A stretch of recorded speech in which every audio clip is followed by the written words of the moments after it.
ਫਰੀਦਕੋਟ ਦੇ ਗੁਰਦੁਆਰੇ ਦੇ ਵਿੱਚ ਪ੍ਰਧਾਨਗੀ ਨੂੰ ਲੈ ਕੇ ਚੱਲੀਆਂ ਤਲਵਾਰਾਂ। ਗੁਰੂ ਗ੍ਰੰਥ ਸਾਹਿਬ ਅੱਗੇ ਪਏ ਸ਼ਸਤਰਾਂ ਦੇ ਨਾਲ ਕੀਤੇ ਗਏ ਹਮਲੇ। ਜ਼ਖਮੀ ਹਸਪਤਾਲ ਦੇ ਵਿੱਚ ਭਰਤੀ 9 ਲੋਕਾਂ ਦੇ ਖਿਲਾਫ FIR ਦਰਜ। ਗੁਰਦੁਆਰਾ ਸਾਹਿਬ ਦੇ ਵਿੱਚ ਹੋਈ ਝੜਪ ਤੇ ਜਥੇਦਾਰ ਨੇ ਲਿਆ ਸਖਤ ਨੋਟਿਸ। ਫੌਰਨ ਰਿਪੋਰਟ ਦੇਣ ਦੇ ਲਈ SGPC ਨੂੰ ਜਾਰੀ ਕੀਤਾ ਹੁਕਮ। ਬੰਦੀ ਸਿੱਖਾਂ ਦਾ ਕੇਸ ਲੜ ਰਹੇ ਵਕੀਲਾਂ ਦੇ ਨਾਲ SGPC ਨੇ ਕੀਤੀ ਮੀਟਿੰਗ। ਧਾਮੀ ਬੋਲੇ ਰਿਹਾਈ ਦਾ ਮੁੱਦਾ ਇੱਕ ਸਿਆਸੀ ਲੜਾਈ, ਕਈ ਜਥੇਬੰਦੀਆਂ ਕਰ ਰਹੀਆਂ ਨੇ ਕੰਮ। ਨਸ਼ੇ ਦੇ ਖਿਲਾਫ ਪੰਜਾਬ ਪੁਲਿਸ ਦਾ ਵੱਡਾ ਐਕਸ਼ਨ। ਪੰਜਾਬ ਦੇ ਕਈ ਜ਼ਿਲ੍ਹਿਆਂ ਦੇ ਵਿੱਚ ਪੁਲਿਸ ਦੀ ਰੇਡ, ਘਰਾਂ ਦੇ ਅੰਦਰ ਵੜ ਕੇ ਲਈ ਤਲਾਸ਼ੀ। ਸ਼ੱਕੀ ਵਿਅਕਤੀਆਂ ਤੋਂ ਕੀਤੀ ਗਈ ਪੁੱਛਗਿੱਛ। ਪਾਕਿਸਤਾਨ ਬੈਠ ਕੇ ਨੈਕਸਸ ਚਲਾਉਣ ਵਾਲੇ ਅੱਤਵਾਦੀ ਰਿੰਦਾ ਦੇ ਅਤੇ ਲੰਡਾ ਦੇ 2 ਹੋਰ ਸਾਥੀ ਕਾਬੂ। ਤਰਨਤਾਰਨ ਪੁਲਿਸ ਨੇ ਹਥਿਆਰਾਂ ਸਣੇ ਕੀਤਾ ਗ੍ਰਿਫਤਾਰ। ਫਰੋਖਤੀ ਦੀ ਰਕਮ ਵੀ ਕੀਤੀ ਬਰਾਮਦ। ਅੰਮ੍ਰਿਤਸਰ ਚ ਸਮੋਸੇ ਦੇ ਰੇਟ ਨੂੰ ਲੈ ਕੇ ਹੋਈ ਤਕਰਾਰ। ਗੁੱਸੇ ਚ ਆਏ ਮਾਲਕ ਨੇ ਗਾਹਕ ਦੇ ਉੱਤੇ ਸੁੱਟਿਆ ਗਰਮ ਤੇਲ। ਝੁਲਸਿਆ ਸ਼ਖਸ ਹਸਪਤਾਲ ਚ ਭਰਤੀ। ਜਰਮਨੀ ਦੀ ਨਾਮੀ ਸਾਈਕਲ ਐਕਸੈਸਰੀਜ਼ ਕੰਪਨੀ ਬੁਸ਼ੈਲ ਨੇ ਪੰਜਾਬ ਦੇ ਵਿੱਚ ਨਿਵੇਸ਼ ਨੂੰ ਲੈ ਕੇ ਦਿਖਾਈ ਦਿਲਚਸਪੀ। ਮੁੱਖ ਮੰਤਰੀ ਮਾਨ ਨੇ ਕੰਪਨੀ ਨੂੰ ਪੰਜਾਬ ਆਉਣ ਦੇ ਉੱਤੇ ਦਿੱਤਾ ਸਹਿਯੋਗ ਦਾ ਭਰੋਸਾ। ਪ੍ਰਧਾਨ ਮੰਤਰੀ ਮੋਦੀ ਦੇ ਜਨਮ ਦਿਨ ਦੇ ਉੱਤੇ ਵੱਡੀ ਸੌਗਾਤ। ਕੂਨੋ ਨੈਸ਼ਨਲ ਪਾਰਕ ਦੇ ਵਿੱਚ ਛੱਡੇ 8 ਚੀਤੇ। ਫੋਟੋਆਂ ਵੀ ਖਿੱਚੀਆਂ। ਨਮੀਬੀਆ ਤੋਂ ਲਿਆਂਦੇ ਗਏ ਨੇ 8 ਅਫਰੀਕੀ ਚੀਤੇ।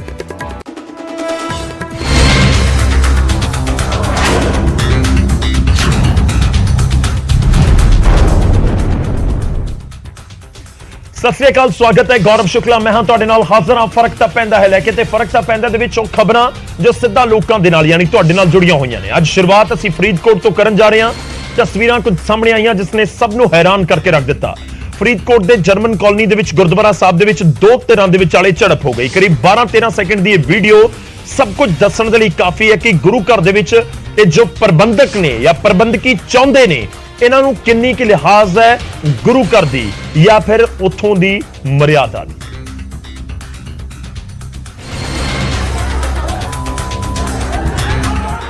ਤੇ ਲੜਾਈ ਦਾ ਮਸਲਾ ਸੀ ਪ੍ਰਧਾਨਗੀ ਗੁਰੂ ਘਰ ਦੀ। ਇਸ ਨੂੰ ਪ੍ਰਧਾਨਗੀ ਕਹਿ ਲਓ ਜਾਂ ਚੌਧਰ, ਜਿਸ ਨੂੰ ਲੈ ਕੇ ਕੇਸਰੀ ਪੱਗਾਂ ਬੰਨੀ ਖੜੇ ਬਜ਼ੁਰਗ ਆਪਸ ਦੇ ਵਿੱਚ ਭਿੜ ਗਏ ਤੇ ਇੱਕ ਦੂਜੇ ਦੀਆਂ ਪੱਗਾਂ ਤੱਕ ਉਤਾਰ ਦਿੱਤੀਆਂ ਤੇ ਸਿੱਖਾਂ ਦੇ ਬੈਰੀ ਬਣੇ ਹੋਏ ਸੀ ਤੇ ਦਰਬਾਰ ਸਾਹਿਬ ਨੂੰ ਇਹਨਾਂ ਨੇ ਇੱਕ ਚੌਧਰ ਦੇ ਲਈ ਜੰਗ ਦਾ ਮੈਦਾਨ ਬਣਾ ਦਿੱਤਾ।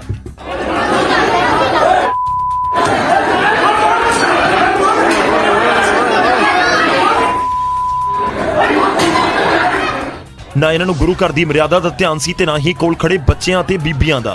ਜੋ ਮੂੰਹ ਦੇ ਵਿੱਚ ਆਇਆ ਉਹ ਬੋਲਿਆ, ਇੱਕ ਦੂਜੇ ਦੇ ਗਲਾਵਿਆਂ ਨੂੰ ਹੱਥ ਪਾਇਆ, ਇੱਕ ਦੂਜੇ ਦੀਆਂ ਪੱਗਾਂ ਉਤਾਰੀਆਂ ਤੇ ਗੁਰੂ ਗ੍ਰੰਥ ਸਾਹਿਬ ਜੀ ਦੇ ਅੱਗੇ ਪਏ ਸ਼ਸਤਰਾਂ ਨੂੰ ਚੁੱਕ ਕੇ ਇੱਕ ਦੂਜੇ ਦੇ ਉੱਤੇ ਹਮਲਾ ਵੀ ਕਰ ਦਿੱਤਾ, ਜਿਨ੍ਹਾਂ ਦੇ ਵਿੱਚ ਕਿਰਪਾਨਾਂ ਤੇ ਤੀਰ ਵੀ ਸੀ।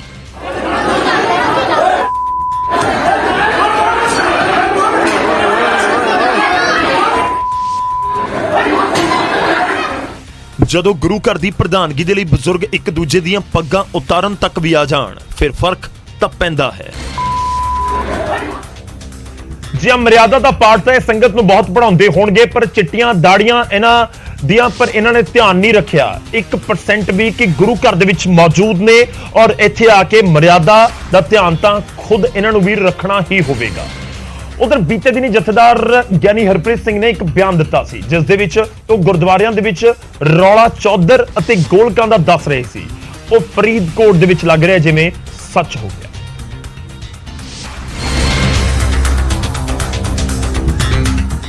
ਤੇ ਤਸਵੀਰਾਂ ਜਿਸ ਨੇ ਸਾਰਿਆਂ ਦਾ ਸਿਰ ਝੁਕਾ ਦਿੱਤਾ। ਲੋਕਾਂ ਨੂੰ ਗੁਰੂ ਘਰਾਂ ਤੋਂ ਤੋੜਨ ਦਾ ਕੰਮ ਕੀਤਾ ਹੈ। ਇੱਕ ਚੌਧਰ ਪਿੱਛੇ ਪੱਗਾਂ ਲਾਹੀਆਂ ਗਈਆਂ, ਉਹ ਵੀ ਸੰਗਰਾਂਦ ਦੇ ਦਿਹਾੜੇ ਤੇ। ਪਰ ਦੋਵੇਂ ਧਿਰਾਂ ਯਾਨੀ ਪ੍ਰਧਾਨ ਤੇ ਸਾਬਕਾ ਪ੍ਰਧਾਨ ਇਸ ਘਟਨਾ ਤੇ ਕੋਈ ਸ਼ਰਮਿੰਦਗੀ ਇਹਨਾਂ ਨੂੰ ਨਹੀਂ ਲੱਗ ਰਹੀ, ਸਗੋਂ ਇੱਕ ਦੂਜੇ ਨੂੰ ਹੀ ਦੋਸ਼ੀ ਦੱਸ ਰਹੇ ਨੇ। ਇੱਥੇ 8-10 ਬੰਦੇ ਆਏ ਆ, ਆਣ ਕੇ ਜਦੋਂ ਮੈਂ ਸੰਗਤਾਂ ਨੂੰ ਸੰਬੋਧਨ ਕੀਤਾ ਵੀ ਆਪਾਂ ਬਾਬਾ ਫਰੀਦ ਦਾ ਜਿਹੜਾ ਆਗਮਨ ਪੁਰਬ ਮਨਾਉਣਾ ਹੈ ਤੇ ਉਹਦੇ ਵਿੱਚ ਰਹਿ ਗਿਆ। ਜਦੋਂ ਮੈਂ ਬਹਿ ਗਿਆ ਜਾ ਕੇ ਥਾਣਾ ਸਿੰਘ ਮੇਰੇ ਸਿਰ ਤੇ ਖੜ ਗਿਆ ਜਾ ਕੇ ਕਾਂਸੇ ਭਾਉ ਦੇ ਇੱਥੇ ਪਤਾ ਨਹੀਂ ਕੋਈ ਕੇਅਰ 'ਚ ਸੀ ਜਾਂ ਉਹਦਾ ਮੁੰਡਾ ਪੁਲਿਸ 'ਚ ਉਹਨੇ ਦਿੱਤੀ, ਉਹ ਸਰਕਾਰੀ ਜੀ ਇੱਕ ਚੀਜ਼ ਉਹ ਕੱਢ ਕੇ ਮੇਰੇ ਮਾਰਨ ਲੱਗਾ। ਅਸੀਂ ਚਾਹੁੰਦੇ ਸੀ ਜਿਹੜੀ ਸਾਡੇ ਨਾਲ ਸੱਟਾਂ ਲਾਈਆਂ ਇਹਨਾਂ ਨੇ ਕੀਤੀ ਹੈ, ਇਹਨਾਂ ਦਾ ਆਪਣਾ ਇਹਨਾਂ 'ਤੇ ਕਾਰਵਾਈ ਬਣਦੀ ਕਰਨੀ ਚਾਹੀਦੀ ਹੈ। ਤੇ ਸ਼੍ਰੋਮਣੀ ਕਮੇਟੀ ਨੂੰ ਵੀ ਅਸੀਂ ਇਹ ਬੇਨਤੀ ਕਰਦੇ ਹਾਂ ਕਿ ਆਣ ਕੇ ਇਹਦਾ ਪਤਾ ਕਰੋ ਵੀ ਇਹ ਸ਼ਰਾਬਾਂ ਪੀਂਦੇ ਜਾਂ ਨਹੀਂ ਪੀਂਦੇ। ਰੌਲਾ ਤਾਂ ਚੌਧਰ ਯਾਨੀ ਪ੍ਰਧਾਨਗੀ ਦਾ ਸੀ। 2 ਧਿਰਾਂ ਵਿਚਾਲੇ ਝਗੜਾ ਹੋਇਆ ਪਰ ਜ਼ਖਮੀ ਉਹ ਸੰਗਤ ਹੋ ਗਈ ਜੋ ਸੰਗਰਾਂਦ ਦੇ ਪਾਵਨ ਦਿਹਾੜੇ ਤੇ ਗੁਰੂ ਘਰ ਆਈ ਸੀ। ਸੀ ਜਦੋਂ ਬੈਠੇ ਸਮਾਪਤੀ ਹੋਈ ਸੀ ਹਾਂਜੀ ਜਸਵੰਤ ਸਿੰਘ ਖਾਲਸਾ ਜਿਹੜਾ ਪ੍ਰਧਾਨ ਸੀ ਗੁਰਦੁਆਰੇ ਤੋਂ, ਉੱਤੇ ਹਮਲਾ ਕੀਤਾ ਸੀ ਉਹਨਾਂ ਨੇ। ਕਿਉਂ ਕੀਤਾ ਜੀ? ਉਹ ਗੁਰਦੁਆਰੇ ਕਮੇਟੀ 'ਚ ਰੌਲਾ ਸੀ ਕੋਈ ਉਹਨਾਂ ਦਾ। ਕਿਸ ਗੱਲ ਨੂੰ ਲੈ ਕੇ? ਪਤਾ ਨਹੀਂ ਕੋਈ ਪਿਛਲਾ ਪੁਰਾਣਾ ਰੌਲਾ ਸੀ ਉਹਨਾਂ ਦਾ। ਜਾ ਕੇ ਮੌਕੇ ਦਾ ਜਾਇਜ਼ਾ ਲਿਆ ਹੈ ਤੇ ਉਹਦੇ 'ਚ 2 ਬੰਦੇ ਹਸਪਤਾਲ ਇੱਥੇ ਆਪਣੇ ਦਾਖਲ ਹੋਏ ਸੀ ਲੋਕਲੀ ਫਰੀਦਕੋਟ। ਉਹਨਾਂ 'ਚ ਇੱਕ ਲੇਡੀ ਹੈਗੇ ਸਨ, ਉਹਨਾਂ ਦੇ ਬਿਆਨਾਂ ਤੇ ਅਸੀਂ ਇੱਕ ਪਰਚਾ ਦਰਜ ਕੀਤਾ ਹੈ ਸਿਟੀ ਫਰੀਦਕੋਟ ਥਾਣੇ 'ਚ ਵੱਖ-ਵੱਖ ਧਾਰਾਵਾਂ ਦੇ 8-9 ਬੰਦਿਆਂ ਦੇ ਖਿਲਾਫ। ਰੌਲਾ ਕਿਸ ਦਾ ਸੀ? ਪ੍ਰਧਾਨਗੀ ਦਾ ਜਾਂ ਗੋਲਕ ਦਾ ਜਾਂ ਫਿਰ ਆਪਣੀ ਹੈਂਕੜ ਦਾ? ਪਰ ਹੁਣ ਮਾਮਲਾ ਇਹ ਹੈ ਕਿ ਗੁਰੂ ਘਰ ਦੀ ਮਰਿਆਦਾ ਨੂੰ ਭੰਗ ਕਰਨ ਵਾਲਿਆਂ ਨੂੰ ਸਜ਼ਾ ਕੌਣ ਦੇਵੇਗਾ ਤੇ ਸਜ਼ਾ ਮਿਲੇਗੀ ਕਦੋਂ? ਸਵਾਲ ਤਾਂ ਬਹੁਤ ਸਾਰੇ ਨੇ, ਪਰ ਜਦੋਂ ਇਸ ਤਰੀਕੇ ਦੇ ਨਾਲ ਆਪਸ ਦੇ ਵਿੱਚ ਭਿੜ ਜਾਣ ਦੋ ਤਰ੍ਹਾਂ, ਗੁਰੂ ਸਾਹਿਬ ਦੀ ਹਾਜ਼ਰੀ ਦੇ ਵਿੱਚ ਗੁਰੂ ਘਰ ਦੇ ਅੰਦਰ ਭਿੜੀਆਂ ਹੋਣ, ਫਿਰ ਫਰਕ ਤਾਂ ਪੈਂਦਾ ਹੈ। ਹੁਣ ਅੱਗੇ ਵਧਦੇ ਹਾਂ ਤੇ ਵਾਰੀ ਸਾਡੇ ਅੱਜ ਦੇ ਸਵਾਲ ਦੀ। ਇਸ ਮੁੱਦੇ ਨਾਲ ਹੀ ਸਾਡਾ ਅੱਜ ਦਾ ਸਵਾਲ ਜੁੜਿਆ ਹੋਇਆ ਹੈ। ਸਾਡਾ ਅੱਜ ਦਾ ਸਵਾਲ ਹੈ ਕਿ ਮਸੰਦ ਪ੍ਰਥਾ ਕਿਹੜੇ ਗੁਰੂ ਸਾਹਿਬ ਨੇ ਸ਼ੁਰੂ ਕੀਤੀ ਸੀ? 4 ਆਪਸ਼ਨ ਤੁਹਾਨੂੰ ਦੇ ਰਿਹਾ। ਗੁਰੂ ਅੰਗਦ ਦੇਵ ਜੀ ਨੇ, ਗੁਰੂ ਰਾਮਦਾਸ ਜੀ ਨੇ, ਆਪਸ਼ਨ ਸੀ ਗੁਰੂ ਅਰਜਨ ਦੇਵ ਜੀ ਨੇ, ਜਾਂ ਆਪਸ਼ਨ ਡੀ ਗੁਰੂ ਗੋਬਿੰਦ ਸਿੰਘ ਜੀ ਨੇ। ਕਦੋਂ ਮਸੰਦ ਪ੍ਰਥਾ ਸ਼ੁਰੂ ਹੋਈ, ਕਿਹੜੇ ਗੁਰੂ ਸਾਹਿਬ ਨੇ ਸ਼ੁਰੂ ਕੀਤੀ, ਪੂਰੀ ਜਾਣਕਾਰੀ ਅਸੀਂ ਤੁਹਾਨੂੰ ਦੇਵਾਂਗੇ ਇਸ ਪ੍ਰੋਗਰਾਮ ਦੇ ਆਖਿਰ ਦੇ ਵਿੱਚ।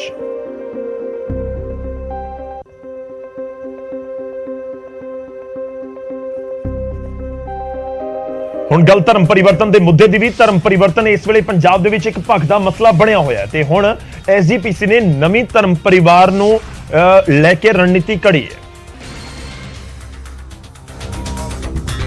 ਇੱਕ ਪਾਸੇ ਪੰਜਾਬ ਦੇ ਵਿੱਚ ਧਰਮ ਪਰਿਵਰਤਨ ਨੂੰ ਲੈ ਕੇ ਡੀਐਸਜੀਐਮਸੀ ਸਰਗਰਮ ਹੈ, ਉੱਥੇ ਹੀ ਹੁਣ ਐਸਜੀਪੀਸੀ ਨੇ ਵੀ ਰਣਨੀਤੀ ਘੜ ਲਈ ਹੈ ਤੇ ਇਸ ਨੂੰ ਲੈ ਕੇ ਐਸਜੀਪੀਸੀ ਨੇ 117 ਲੋਕਾਂ ਦੀ ਸਪੈਸ਼ਲ ਟੀਮ ਤਿਆਰ ਕੀਤੀ ਹੈ ਤਾਂ ਜੋ ਸਰਹੱਦੀ ਏਰੀਏ ਦੇ ਵਿੱਚ ਧਰਮ ਪ੍ਰਚਾਰ ਦੀ ਮੁਹਿੰਮ ਚਲਾਈ ਜਾਵੇ।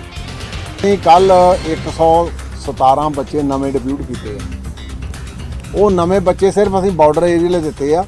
ਇੱਕ ਬੱਚੇ ਕੋ 2 ਪਿੰਡ ਦਿੱਤੇ। ਇੱਕ ਪਾਸੇ ਡੀਐਸਜੀਐਮਸੀ ਦੇ ਵੱਲੋਂ ਅੰਮ੍ਰਿਤਸਰ ਦੇ ਵਿੱਚ ਘਰ ਵਾਪਸੀ ਕਰਵਾਈ ਜਾ ਰਹੀ ਹੈ ਤਾਂ ਐਸਜੀਪੀਸੀ ਇਸ ਐਕਸ਼ਨ ਨੂੰ ਖਾਸ ਤਵੱਜੋ ਨਹੀਂ ਦੇ ਰਹੀ। ਸ਼੍ਰੋਮਣੀ ਗੁਰਦੁਆਰਾ ਪ੍ਰਬੰਧਕ ਕਮੇਟੀ ਸਹਿਯੋਗ ਰਹੀ ਆ, ਸਹਿਯੋਗ ਰਹੂਗੀ। ਦਿੱਲੀ ਕਮੇਟੀ ਇੱਥੇ ਕਾਹਤੋਂ ਆਣ ਕੇ ਦਿੱਲੀ ਕਮੇਟੀ ਹੁਣ ਕੋਈ ਹੋਰ ਵੀ ਆ ਜਾਵੇ, ਸਾਨੂੰ ਤਾਂ ਕੋਈ ਦਿੱਕਤ ਨਹੀਂ ਹੈ। ਧਰਮ ਪਰਿਵਰਤਨ ਦੇ ਮੁੱਦੇ ਉੱਤੇ ਹੁਣ ਧਾਰਮਿਕ ਜਥੇਬੰਦੀਆਂ ਵੀ ਵੱਖ-ਵੱਖ ਨਜ਼ਰ ਆਉਂਦੀਆਂ ਨੇ ਤੇ ਜਦੋਂ ਮੁੱਦਾ ਇੱਕ ਹੋਵੇ ਅਤੇ ਜਥੇਬੰਦੀਆਂ ਦਾ ਰਾਹ ਵੱਖਰਾ, ਫਿਰ ਫਰਕ ਤਾਂ ਪੈਂਦਾ ਹੈ। ਗੱਲ ਬੰਦੀ ਸਿੰਘਾਂ ਦੀ ਵੀ ਕਰਦੇ ਹਾਂ। ਬੰਦੀ ਸਿੱਖਾਂ ਦੇ ਮੁੱਦੇ ਉੱਤੇ ਹੁਣ ਪੰਥਕ, ਸਿਆਸੀ ਦੇ ਨਾਲ ਕਾਨੂੰਨੀ ਲੜਾਈ ਲੜਨ ਦੀ ਵੀ ਤਿਆਰੀ ਕੀਤੀ ਜਾ ਰਹੀ ਹੈ। ਐਸਜੀਪੀਸੀ ਨੇ ਇਸ ਨੂੰ ਲੈ ਕੇ ਵਕੀਲਾਂ ਦੇ ਨਾਲ ਅਹਿਮ ਬੈਠਕ ਕੀਤੀ।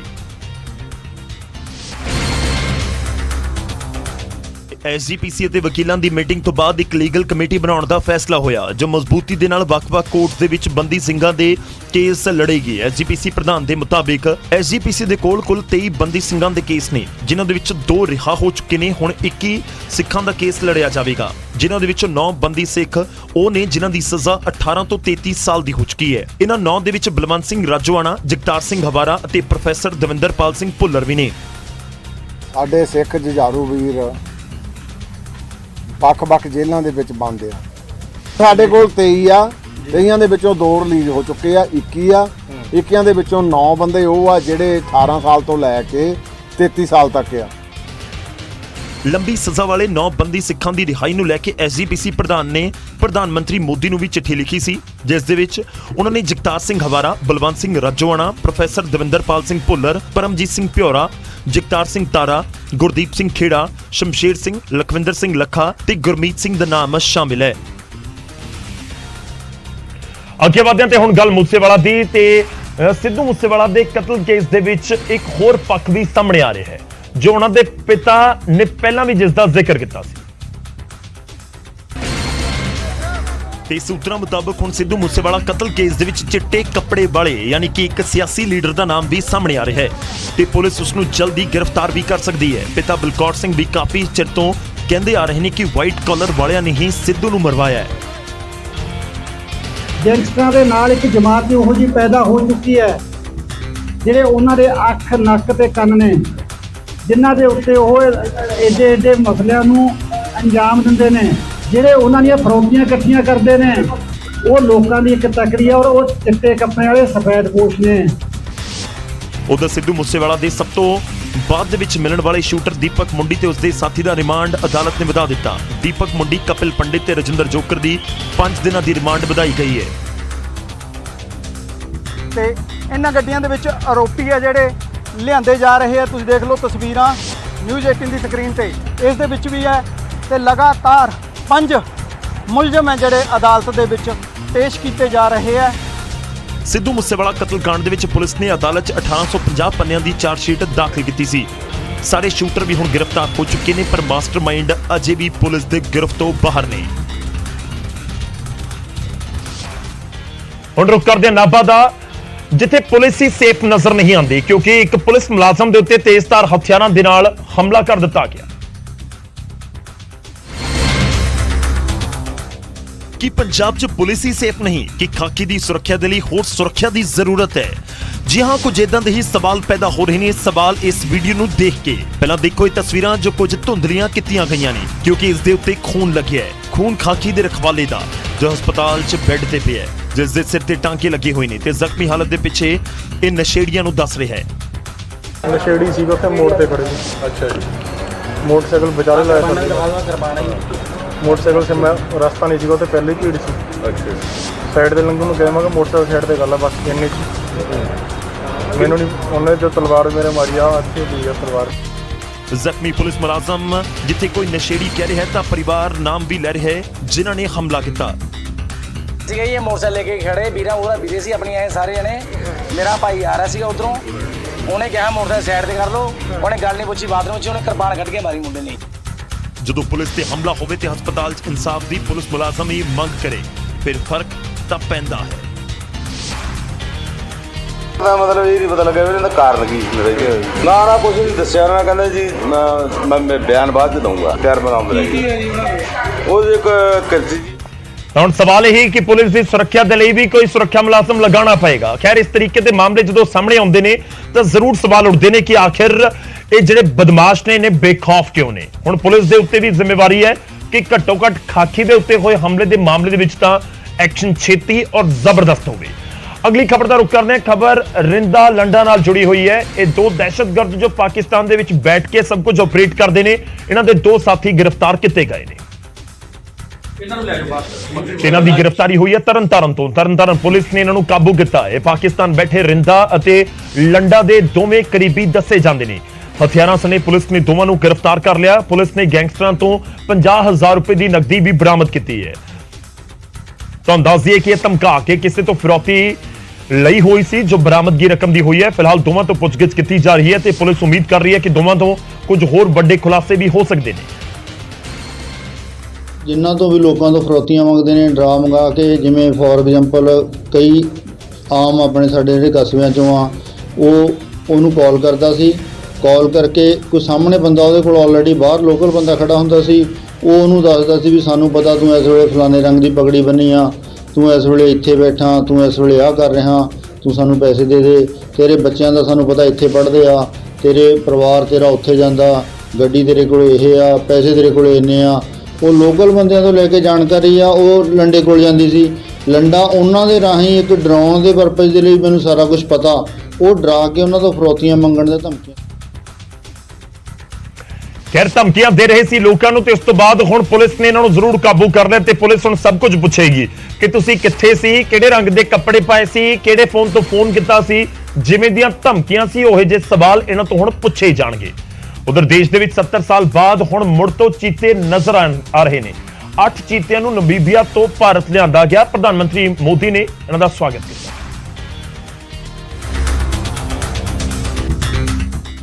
ਉਡੀਕ ਖਤਮ ਹੋ ਗਈ ਤੇ ਨਮੀਬੀਆ ਤੋਂ ਚੀਤੇ ਦੇ ਮੂੰਹ ਵਾਲਾ ਸਪੈਸ਼ਲ ਜੰਬੋ ਜੈਟ 8 ਚੀਤਿਆਂ ਨੂੰ ਭਾਰਤ ਲੈ ਕੇ ਆਇਆ। ਜੰਬੋ ਜੈਟ ਨੇ 8 ਚੀਤਿਆਂ ਨੂੰ ਗਵਾਲੀਅਰ ਲਿਆਂਦਾ, ਜਿੱਥੋਂ ਹੈਲੀਕਾਪਟਰ ਦੇ ਜ਼ਰੀਏ ਇਹਨਾਂ ਨੂੰ ਕੂਨੋ ਨੈਸ਼ਨਲ ਪਾਰਕ ਭੇਜਿਆ ਗਿਆ। ਇੱਥੇ ਇਹਨਾਂ ਦੇ ਲਈ 5 ਵਰਗ ਕਿਲੋਮੀਟਰ ਦੇ ਏਰੀਆ ਦੇ ਵਿੱਚ ਸਖਤ ਸੁਰੱਖਿਆ ਦੇ ਪਹਿਰੇ ਦੇ ਵਿੱਚ ਇਹਨਾਂ ਨੂੰ ਰੱਖਿਆ ਜਾਵੇਗਾ। ਦੱਸ ਦਈਏ ਕਿ ਪ੍ਰਧਾਨ ਮੰਤਰੀ ਨਰਿੰਦਰ ਮੋਦੀ ਦੇ ਜਨਮ ਦਿਨ ਮੌਕੇ ਇਹ 8 ਚੀਤੇ ਭਾਰਤ ਲਿਆਂਦੇ ਗਏ ਨੇ ਤੇ ਉਹਨਾਂ ਨੇ ਇਹਨਾਂ ਚੀਤਿਆਂ ਦਾ ਸਵਾਗਤ ਕੀਤਾ ਤੇ ਇਹਨਾਂ ਦੀਆਂ ਤਸਵੀਰਾਂ ਵੀ ਖਿੱਚੀਆਂ।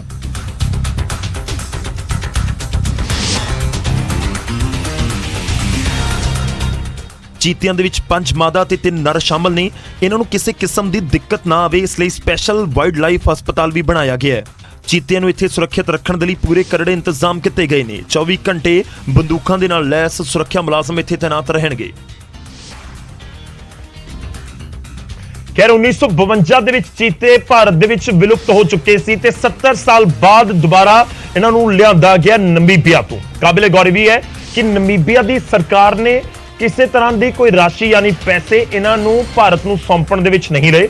ਕਾਬਿਲੇ ਗੌਰ ਇਹ ਵੀ ਹੈ ਕਿ ਇਸ ਤੋਂ ਪਹਿਲਾਂ ਈਰਾਨ ਅਤੇ ਦੱਖਣੀ ਅਫਰੀਕਾ ਨੂੰ ਵੀ ਅਪੀਲ ਕੀਤੀ ਗਈ ਸੀ ਕਿ ਤੁਸੀਂ ਸਾਨੂੰ ਚੀਤੇ ਦਿਵੋ, ਭਾਰਤ ਦੇ ਵਿੱਚ ਅਸੀਂ ਲੈ ਕੇ ਆਉਣੇ ਨੇ। ਤਾਂ ਈਰਾਨ ਨੇ ਕਿਹਾ ਸੀ ਕਿ ਜੇ ਭਾਰਤ ਸਾਨੂੰ ਸ਼ੇਰ ਦੇਗਾ ਤਾਂ ਅਸੀਂ ਚੀਤੇ ਦੇਵਾਂਗੇ। ਖੈਰ ਉਹ ਵੀ ਡੀਲ ਫਾਈਨਲ ਨਹੀਂ ਹੋ ਸਕੀ। ਹੁਣ ਅਗਲੀ ਖਬਰ ਦਾ ਰੁਖ ਕਰਦੇ ਹਾਂ। ਖਬਰ ਚੰਡੀਗੜ੍ਹ ਤੋਂ। ਚੰਡੀਗੜ੍ਹ ਦੇ ਵਿੱਚ NSUI ਤੇ ਯੂਥ ਕਾਂਗਰਸ ਨੇ ਜ਼ਬਰਦਸਤ ਪ੍ਰਦਰਸ਼ਨ ਕੀਤਾ ਤੇ ਪੁਲਿਸ ਨੇ ਇਹਨਾਂ ਨੂੰ ਰੋਕਣ ਦੇ ਲਈ ਵਾਟਰ ਕੈਨਨ ਦਾ ਇਸਤੇਮਾਲ ਕੀਤਾ। ਅਗਨੀਪਥ ਸਕੀਮ, ਬੇਰੋਜ਼ਗਾਰੀ ਤੇ ਕਾਨੂੰਨ ਵਿਵਸਥਾ ਦੇ ਮੁੱਦਿਆਂ ਨੂੰ ਲੈ ਕੇ NSUI ਤੇ ਯੂਥ ਕਾਂਗਰਸ ਦੇ ਆਗੂ ਚੰਡੀਗੜ੍ਹ ਕਾਂਗਰਸ ਭਵਨ ਦੇ ਵਿੱਚ ਇਕੱਠੇ ਹੋਏ ਤੇ ਇੱਥੋਂ ਪ੍ਰਦਰਸ਼ਨ ਕਰਦੇ ਹੋਏ CM ਹਾਊਸ ਦੇ ਵੱਲ ਵਧੇ। ਕੁਝ ਹੀ ਦੂਰੀ ਤੇ ਪੁਲਿਸ ਖੜੀ ਸੀ, ਬੈਰੀਕੇਡਿੰਗ ਕੀਤੀ ਗਈ ਸੀ। ਪ੍ਰਦਰਸ਼ਨਕਾਰੀ ਜਦੋਂ ਨਹੀਂ ਰੁਕੇ ਤਾਂ ਪੁਲਿਸ ਵਾਲਿਆਂ ਨੇ ਵਾਟਰ ਕੈਨਨ ਦਾ ਇਸਤੇਮਾਲ ਕੀਤਾ ਔਰ ਬੈਰੀਕੇਡ ਢਾਤਾ ਗਿਆ ਪਾਣੀ ਦੀ ਬੁਛਾਰਾ। ਪ੍ਰਦਰਸ਼ਨਕਾਰੀਆਂ ਦਾ ਇਲਜ਼ਾਮ ਹੈ ਕਿ ਅਗਨੀਵੀਰ ਸਕੀਮ ਸਣੇ ਸਰਕਾਰ ਨੇ ਕਈ ਮੁੱਦਿਆਂ ਦੇ ਉੱਤੇ ਯੂ ਟਰਨ ਲਿਆ, ਜਦਕਿ ਇਹ ਸਕੀਮਾਂ ਪੰਜਾਬ ਦੇ ਨੌਜਵਾਨਾਂ ਦੇ ਨਾਲ ਕੋਈ ਮਜ਼ਾਕ ਤੋਂ ਵੱਧ ਕੁਝ ਵੀ ਨਹੀਂ। ਕਿ ਇਹ ਸਰਕਾਰ ਹਰ ਚੀਜ਼ ਤੇ ਯੂ ਟਰਨ ਕਰਦੀ ਆ। ਜਿਹੜੀ ਅਗਨੀਵੀਰ ਸਕੀਮ ਸੀਗੀ ਉਹ ਵੀ ਇਹ ਸਰਕਾਰ ਨੇ ਉੱਤੇ ਯੂ ਟਰਨ ਲਿਆ। ਪਹਿਲਾਂ ਇਹ ਭਗਵੰਤ ਮਾਨ ਸਾਹਿਬ ਕਹਿੰਦੇ ਸੀਗੇ ਕਿ ਜਿਹੜੇ ਅਗਨੀਵੀਰ ਨੇ ਇਹਨਾਂ ਨੇ ਪੰਜਾਬ ਚ ਵਿਧਾਨ ਸਭਾ ਦੇ ਵਿੱਚ ਮਤਾ ਪਾਸ ਕੀਤਾ ਤੇ ਹੁਣ ਪਰਸੋਂ ਇਹਨਾਂ ਨੇ ਟਵੀਟ ਪਾਇਆ ਕਿ ਅਸੀਂ ਇਹਦਾ ਸਮਰਥਨ ਕਰਦੇ ਹਾਂ। ਜਿਹੜੀ ਪੰਜਾਬ ਦੇ MLA ਵਿਧਾਨ ਸਭਾ ਇਹ ਉਹ ਸਾਰਾ ਕੁਝ ਥੱਲੇ ਕਰਤਾ ਇਹਨਾਂ ਨੇ। ਇਸ ਦੌਰਾਨ ਕਈ ਪ੍ਰਦਰਸ਼ਨਕਾਰੀਆਂ ਨੂੰ ਪੁਲਿਸ ਨੇ ਹਿਰਾਸਤ ਦੇ ਵਿੱਚ ਵੀ ਲੈ ਲਿਆ। ਹਾਲਾਂਕਿ NSUI ਨੇ ਹੁਣ ਜ਼ਿਲ੍ਹਾ DCs ਦੇ ਦਫ਼ਤਰਾਂ ਦੇ ਬਾਹਰ ਅਰਥੀ ਫੂਕ ਮੁਜ਼ਾਹਰਿਆਂ ਦਾ ਐਲਾਨ ਕੀਤਾ ਹੈ।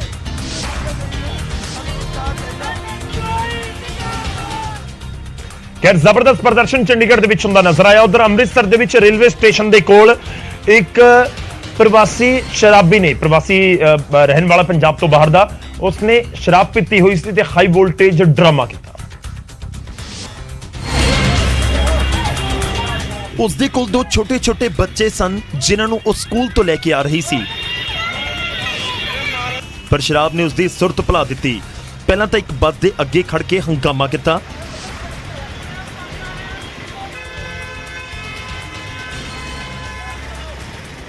ਪੁਲਿਸ ਮੁਲਾਜ਼ਮ ਨੇ ਉਸ ਨੂੰ ਪਾਸੇ ਕੀਤਾ ਤਾਂ ਸੜਕ ਦੀ ਸਾਈਡ ਦੇ ਉੱਤੇ ਜਾ ਕੇ ਇੱਕ ਸ਼ਖਸ ਦੇ ਨਾਲ ਹੱਥੋਂ ਪਾਈ ਹੋ ਜਾਂਦੀ ਹੈ ਤੇ ਖੂਬ ਕੁੱਟਮਾਰ ਹੁੰਦੀ ਹੈ।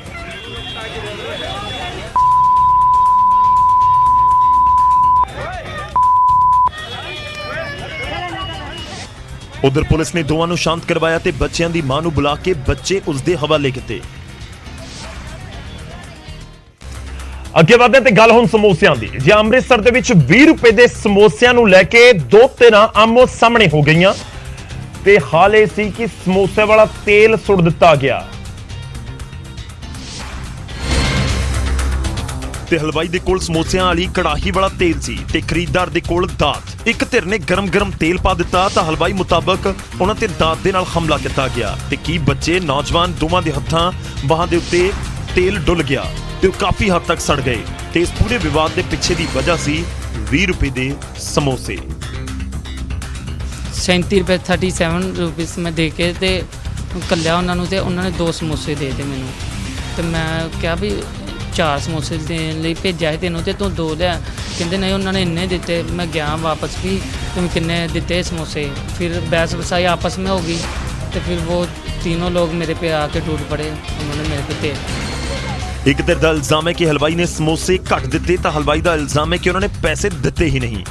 ਆਪਣੀ ਜਾਨ ਬਚਾਉਣ ਦੇ ਖਾਤਰ ਮੁੰਡਿਆਂ ਤੇ ਪਾਤਾ ਮਾੜਾ ਜਿਹੜਾ ਹੁੰਦੇ ਤੇ ਪਾਇਆ ਤੇ ਉਹਨਾਂ ਨੇ 3 ਦਾਤਰ ਤੇ ਮਾਵਾਂ ਧੀਆਂ 3 ਜਣੇ ਹੁੰਦੇ ਨੇ ਸਾਰਾ ਮਹੱਲਾ ਉਹਦੇ ਨਾਲ ਲੜਨਾ ਲੜਨਾ। ਕਿਸ ਚੀਜ਼ ਤੋਂ ਸ਼ੁਰੂ ਹੋਇਆ ਮਤਲਬ ਉਹਨਾਂ 17 ਰੁਪਏ ਦਿੱਤੇ ਨੇ ਤੇ ਉਹ ਕਹਿੰਦੇ ਮੈਂ 20 ਦਿੱਤੇ ਨੇ। ਅਸੀਂ ਸਮੋਸੇ ਵੀ ਦੇਤੇ ਉਹਨਾਂ ਨੂੰ ਜਨਾਬ ਜੀ ਗਰਮ ਕਰਕੇ ਫਿਰ ਜਾਓ ਸਮੋਸੇ ਛੱਡ ਕੇ ਫਿਰ ਆ ਜਾ ਦਾਤਰ ਲੈ ਕੇ। ਜਦੋਂ 20 ਰੁਪਏ ਦੇ ਸਮੋਸਿਆਂ ਪਿੱਛੇ ਦੋ ਧਿਰਾਂ ਦੇ ਵਿੱਚ ਖੂਬ ਝਗੜਾ ਹੋਵੇ, ਗਰਮ ਤੇਲ ਪਾ ਦਿੱਤਾ ਜਾਵੇ, ਫਿਰ ਫਰਕ ਤਾਂ ਪੈਂਦਾ ਹੈ। ਗੱਲ ਸਮੋਸਿਆਂ ਦੀ ਤੇਲ ਦੀ ਪਰ ਗੱਲ ਹੈ ਸਾਰੀ 17 ਰੁਪਏ ਦੀ 20 ਰੁਪਏ ਦੀ।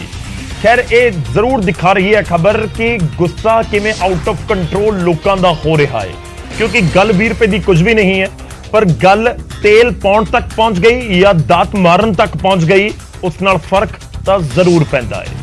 ਹੁਣ ਖਬਰ ਜਲੰਧਰ ਤੋਂ, ਬਹੁਤ ਸਾਵਧਾਨ ਕਰਨ ਵਾਲੀ ਖਬਰ ਹੈ ਤੁਹਾਨੂੰ। ਜਲੰਧਰ ਦੇ ਵਿੱਚ ਠੱਗਾਂ ਨੇ ਬਿਜਲੀ ਬਿੱਲ ਭਰਨ ਨੂੰ ਲੈ ਕੇ ਠੱਗੀ ਮਾਰੀ, ਅਜਿਹਾ ਮਾਮਲਾ ਸਾਹਮਣੇ ਆਇਆ।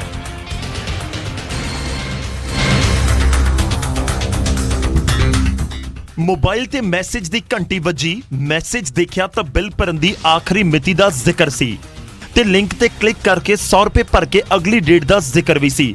ਫਿਰ ਕੀ ਸੀ, 100 ਰੁਪਏ ਭਰੇ ਹੀ ਸਨ ਕਿ ਅਕਾਊਂਟ ਦੇ ਵਿੱਚ ਪਏ 10,000 ਰੁਪਏ ਵੀ ਕੱਟੇ ਗਏ।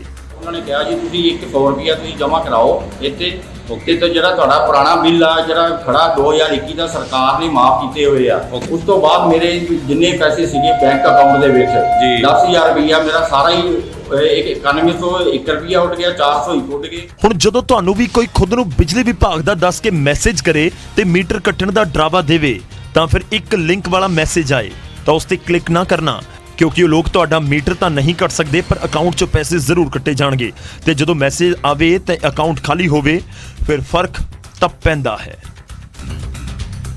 ਕੁੱਲ ਮਿਲਾ ਕੇ ਗੱਲ ਇਹ ਕਿ ਜੇਕਰ ਤੁਹਾਡੇ ਕੋਲ ਕੋਈ ਵੀ ਮੈਸੇਜ ਆਉਂਦਾ ਔਰ ਤੁਹਾਨੂੰ ਨਹੀਂ ਪਤਾ ਕਿ ਕੌਣ ਭੇਜ ਰਿਹਾ ਤਾਂ ਬਹੁਤ ਸੋਚ ਸਮਝ ਕੇ ਕਿਸੇ ਲਿੰਕ ਦੇ ਉੱਤੇ ਕਲਿੱਕ ਕਰੋ। ਖਾਸ ਤੌਰ ਤੇ ਆਪਣੇ ਮਾਪਿਆਂ ਨੂੰ ਵੀ ਸਮਝਾਓ, ਜਿਹੜੇ ਬਜ਼ੁਰਗ ਨੇ ਜਿਨ੍ਹਾਂ ਦੇ ਹੱਥ ਦੇ ਵਿੱਚ ਫੋਨ ਨੇ ਤੇ ਉਹਨਾਂ ਨੂੰ ਜੇਕਰ ਕੋਈ ਫੋਨ ਆਉਂਦਾ ਹੈ ਤਾਂ ਉਹ ਵੀ OTP ਦੱਸ ਸਕਦੇ ਨੇ, ਉਹਨਾਂ ਨੂੰ ਪਤਾ ਹੁੰਦਾ ਹੈ ਪਰ ਕਿਤੇ ਨਾ ਕਿਤੇ ਉਹਨਾਂ ਨੂੰ ਵੀ ਜਾਗਰੂਕ ਕਰਨ ਦੀ ਬਹੁਤ ਜ਼ਰੂਰਤ ਹੈ, ਕਿਉਂਕਿ ਇੱਕ ਕਲਿੱਕ ਤੁਹਾਡੇ ਅਕਾਊਂਟ ਨੂੰ ਖਾਲੀ ਕਰ ਸਕਦਾ ਹੈ। ਯਾਨੀ ਇੱਕ ਕਲਿੱਕ ਨਾਲ ਫਰਕ ਤਾਂ ਪੈਂਦਾ ਹੈ।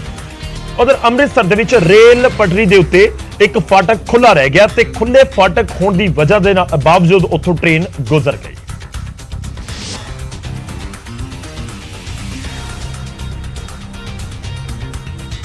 ਅੰਮ੍ਰਿਤਸਰ ਦੇ ਵੱਲਾ ਫਾਟਕ ਦੀ ਇਹ ਪੂਰੀ ਘਟਨਾ ਹੈ। ਮੁੜ ਤੋਂ ਫਾਟਕ ਖੁੱਲੇ ਹੋਣ ਦੇ ਬਾਵਜੂਦ ਉੱਥੋਂ ਟ੍ਰੇਨ ਗੁਜ਼ਰ ਗਈ। ਆਲੇ ਦੁਆਲੇ ਸੈਂਕੜੇ ਲੋਕ ਖੜੇ ਹੋਏ ਸੀ ਤੇ ਫਾਟਕ ਬੰਦ ਹੀ ਨਹੀਂ ਹੋ ਸਕਿਆ, ਜਿਸ ਕਾਰਨ ਟ੍ਰੇਨ ਨੂੰ ਖੁੱਲੇ ਫਾਟਕ ਹੋਣ ਦੇ ਬਾਵਜੂਦ ਹੀ ਉੱਥੋਂ ਲੰਘਾਉਣਾ ਪਿਆ। ਹਾਲਾਂਕਿ ਮੌਕੇ ਤੇ 2 ਪੁਲਿਸ ਮੁਲਾਜ਼ਮ ਜ਼ਰੂਰ ਤੈਨਾਤ ਕੀਤੇ ਗਏ ਸਨ ਪਰ ਫਾਟਕ ਅਸਮਾਨ ਵੱਲ ਨੂੰ ਮੂੰਹ ਚੁੱਕ ਕੇ ਖੜੀ ਰਹੇ। ਤੇ ਦੱਸ ਦਈਏ ਕਿ ਅੰਮ੍ਰਿਤਸਰ ਦੇ ਵਿੱਚ ਕੁਝ ਸਮਾਂ ਪਹਿਲਾਂ ਜੌੜਾ ਫਾਟਕ ਦੇ ਉੱਤੇ ਦੁਸ਼ਹਿਰੇ ਵਾਲੇ ਦਿਨ ਤੁਹਾਨੂੰ ਯਾਦ ਹੋਏਗਾ 2018 ਦੇ ਵਿੱਚ ਘਟਨਾਕ੍ਰਮ ਵਾਪਰਿਆ ਸੀ, ਜਿਸ ਦੇ ਲਈ ਪ੍ਰਸ਼ਾਸਨ ਨੇ ਲੋਕਾਂ ਨੂੰ ਜ਼ਿੰਮੇਵਾਰ ਦੱਸਿਆ ਸੀ। ਪਰ ਹੁਣ ਸਵਾਲ ਇਹ ਹੈ ਕਿ ਇੱਥੇ ਜ਼ਿੰਮੇਵਾਰ ਕੌਣ ਹੈ, ਕਿਉਂਕਿ ਇਹ ਫਾਟਕ ਬੰਦ ਕਰਨਾ ਚਾਹੁੰਦੇ ਨੇ ਪਰ ਲੋਕ ਨਹੀਂ ਹਟਦੇ ਔਰ ਲਗਾਤਾਰ ਉੱਥੋਂ ਨਿਕਲਦੇ ਰਹਿੰਦੇ ਨੇ। ਪੁਲਿਸ ਵੀ ਤੈਨਾਤ ਕੀਤੀ ਗਈ ਹੈ। ਖੁੱਲੇ ਫਾਟਕਾਂ ਦੇ ਵਿਚਾਲੇ ਹੀ ਫਿਰ ਟ੍ਰੇਨ ਕੱਢਣੀ ਪਈ।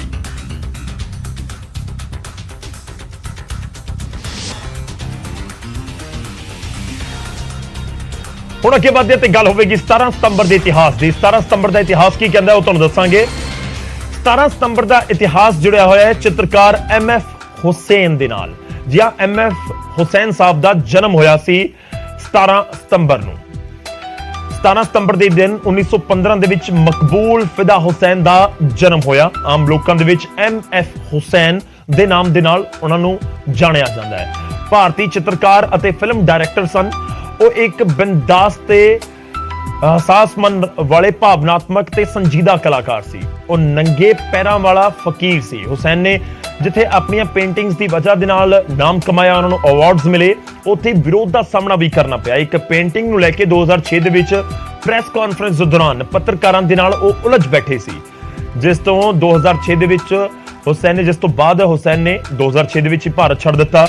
ਜਿਸ ਤੋਂ ਬਾਅਦ ਸ਼ਿਵ ਸੈਨਾ ਸੰਸਥਾਪਕ ਬਾਲ ਠਾਕਰੇ ਨੇ ਇਸ ਨੂੰ ਸਨ ਆਫ ਆਰੀਆਵਰਤ ਕਹਿ ਕੇ ਬੁਲਾਇਆ। 2010 ਦੇ ਵਿੱਚ ਉਹਨਾਂ ਨੇ ਕਤਰ ਦੀ ਨਾਗਰਿਕਤਾ ਲਈ। ਆਖਿਰ 9 ਜੂਨ 2011 ਨੂੰ ਉਹ ਇਸ ਫਾਨੀ ਸੰਸਾਰ ਨੂੰ ਅਲਵਿਦਾ ਕਹਿ ਗਏ।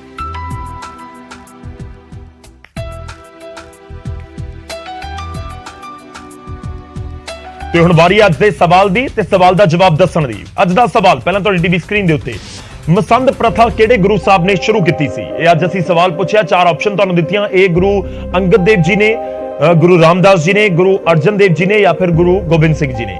ਸਹੀ ਆਪਸ਼ਨ ਕੀ ਹੈ ਉਹ ਵੀ ਤੁਹਾਡੀ ਟੀਵੀ ਸਕਰੀਨ ਦੇ ਉੱਤੇ ਕੁਝ ਹੀ ਪਲਾਂ ਦੇ ਵਿੱਚ। ਸਹੀ ਜਵਾਬ ਹੈ ਆਪਸ਼ਨ B, ਗੁਰੂ ਰਾਮਦਾਸ ਜੀ ਨੇ। ਜੀ ਹਾਂ, ਚੌਥੇ ਗੁਰੂ ਸ਼੍ਰੀ ਗੁਰੂ ਰਾਮਦਾਸ ਜੀ ਵੇਲੇ ਪ੍ਰਥਾ ਸ਼ੁਰੂ ਕੀਤੀ ਗਈ ਸੀ। ਸਿੱਖਾਂ ਤੋਂ ਦਸਵੰਧ ਇਕੱਠਾ ਕਰਨ ਦੇ ਲਈ ਕੁਝ ਲੋਕਾਂ ਨੂੰ ਜ਼ਿੰਮੇਵਾਰੀ ਸੌਂਪੀ ਗਈ ਸੀ। ਇਹਨਾਂ ਲੋਕਾਂ ਨੂੰ ਮਸੰਦ ਕਿਹਾ ਜਾਂਦਾ ਸੀ। ਇਹ ਗੁਰੂ ਅਮਰਦਾਸ ਜੀ ਦੀ ਮੰਜੀ ਪ੍ਰਥਾ ਦਾ ਹੀ ਵਿਕਸਿਤ ਰੂਪ ਸੀ। ਇਹ ਮਸੰਦ ਲੋਕ ਗੁਰੂ ਘਰਾਂ ਦੇ ਲਈ ਉਗਰਾਹੀ ਕਰਕੇ ਲੈ ਕੇ ਆਉਂਦੇ ਸਨ ਤੇ ਗੁਰੂ ਘਰ ਦੇ ਵਿੱਚ ਆਇਆ ਇਹ ਦਸਵੰਧ ਲੰਗਰ ਤੇ ਹੋਰ ਮਨੁੱਖਤਾ ਦੇ ਕਾਰਜਾਂ ਦੇ ਲਈ ਵਰਤਿਆ ਜਾਂਦਾ ਸੀ। ਪਰ ਸਮਾਂ ਪਾ ਕੇ ਇਹ ਮਸੰਦ ਜੋ ਇਲਜ਼ਾਮ ਲੱਗਦੇ ਰਹੇ ਕਿ ਭ੍ਰਿਸ਼ਟ ਹੋ ਗਏ। ਗੁਰੂ ਘਰ ਦੇ ਲਈ ਆਉਂਦਾ ਦਸਵੰਧ ਨਿੱਜੀ ਹਿੱਤਾਂ ਦੇ ਲਈ ਇਹਨਾਂ ਦੇ ਵੱਲੋਂ ਵਰਤਿਆ ਜਾਣ ਲੱਗਿਆ। ਅਖੀਰ ਗੁਰੂ ਗੋਬਿੰਦ ਸਿੰਘ ਜੀ ਨੇ ਮਸੰਦ ਪ੍ਰਥਾ ਖਤਮ ਕਰ ਦਿੱਤੀ ਤੇ ਦਸਵੰਧ ਸਿੱਧਾ ਗੁਰੂ ਘਰ ਦੇਣ ਦੇ ਲਈ ਹੁਕਮ ਕਰ ਦਿੱਤਾ। ਦਸਵੰਧ ਬਾਰੇ ਵੀ ਤੁਹਾਨੂੰ ਦੱਸ ਦਿੰਦੇ ਹਾਂ ਕਿ ਸਿੱਖ ਮਰਿਆਦਾ ਦੇ ਮੁਤਾਬਿਕ ਆਮਦਨ ਦਾ 10ਵਾਂ ਹਿੱਸਾ ਉਸ ਨੂੰ ਦਸਵੰਧ ਕਿਹਾ ਜਾਂਦਾ ਹੈ ਕਿ ਜੇਕਰ ਕੋਈ 100 ਰੁਪਇਆ ਕਮਾ ਰਿਹਾ ਹੈ ਤਾਂ 10 ਰੁਪਏ ਉਸ ਦਾ ਦਸਵੰਧ ਹੈ। ਜੇਕਰ ਕੋਈ 1000 ਰੁਪਇਆ ਕਮਾ ਰਿਹਾ ਹੈ ਤਾਂ 100 ਰੁਪਏ ਉਸ ਦਾ ਦਸਵੰਧ ਹੈ। ਜੇਕਰ ਕੋਈ ਲੱਖ ਰੁਪਇਆ ਕਮਾ ਰਿਹਾ ਹੈ ਤਾਂ 10,000 ਰੁਪਏ ਉਸ ਦਾ ਦਸਵੰਧ ਹੈ।